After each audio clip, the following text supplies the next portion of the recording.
Hello বন্ধুরা, welcome back to my channel. আশা করি সবাই ভালো আছো। আমি রেডি হয়ে গেছি, তোমরা দেখতেই পাচ্ছ, কিন্তু ভাবছো কোথায় যাচ্ছি সেটা তোমরা এই ভিডিওতে দেখতে পাবে। দেখো ঘড়ির কাঁটায় বাজে এখন ভোর 3টে। আমি রেডি হয়ে গেছি, কিন্তু কোথায় যাচ্ছি এত ভোরবেলায়, কোথায় যাচ্ছি চলো তোমরা দেখতে পাবে এই ভিডিও। আমাদের ব্যাগ গোছানোও কমপ্লিট হয়ে গেছে। আমাদের বেশি দিনের ট্যুর ছিল না, 2 দিনের মাত্র ট্যুর প্ল্যানিং ছিল। আর আমি খুব এক্সাইটেড ছিলাম। আর তোমরা ভাবছো না এই ভোরবেলায় কি করে এক্সাইটেড থাকতে হয়। তার মাঝে আমি কয়েকটা ফটোও তুলে নিয়েছি, যদি পরে তুলতে না পারি। যাই হোক, আমাদের বাড়ির বাইরে গাড়িও চলে এসেছে। এই গাড়িতে করে আমরা যাব এখন ব্যান্ডেল স্টেশন। বাড়ি থেকে ব্যান্ডেল স্টেশন যেতে প্রায় 40 মিনিট লেগে গেছিলো। আমরা যখন ব্যান্ডেল স্টেশনে পৌঁছেছিলাম তখন দেখলাম ঘড়ির কাঁটায় প্রায় 4টে বেজে গেছে।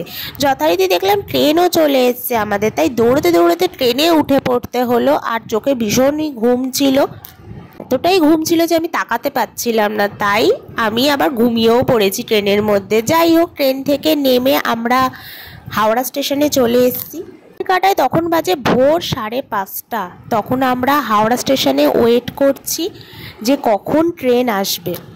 চোখে ঘুম ছিল আর তাকাতে পারছি না, সত্যি বিশ্বাস করো তাকাতে পারছি না, কেননা আমার আগের দিন রাতে ঘুম হয়নি। হাওড়া স্টেশনে আমি ওয়েট করছি যে কখন আসবে ট্রেন আর কখন ওই ট্রেনে করে আমি আমার ডেস্টিনেশনে যাব। ঘড়ির কাঁটায় তখন বাজে 6:40, এখনও অবধি ট্রেন এসে পৌঁছালো না। ফাইনালি ট্রেন চলে এসেছে। অনেকক্ষণ ট্রেন লেট ছিল, প্রায় 10 মিনিটের ওপর ট্রেন লেট ছিল। কখন যে পৌঁছাবো তার ঠিক নেই। ট্রেনটির নাম ছিল তাম্রলিপ্ত এক্সপ্রেস। তাহলে তোমরা বুঝতেই পারছো আমরা এখন কোথায় যাচ্ছি। বেশিক্ষণের জার্নি ছিল না, তাও এসি কোচের ট্রেনের টিকিটটাই কাটলাম, কেননা কমফোর্টেবল ছাড়া তো আর যাওয়া যায়। বাইরের ভিউটাও খুব সুন্দর লাগছিল, মনে হচ্ছিল যেন এখনই বৃষ্টি নামবে। ট্রেনে কিছু খাবারে উঠেছিল, সেখান থেকে চা, চপ আর চাও আমরা অর্ডার করে নিয়েছিলাম। নেমে পড়েছিলাম কাঁথি স্টেশনে। আমরা এখন যাচ্ছি মন্দারমণিতে।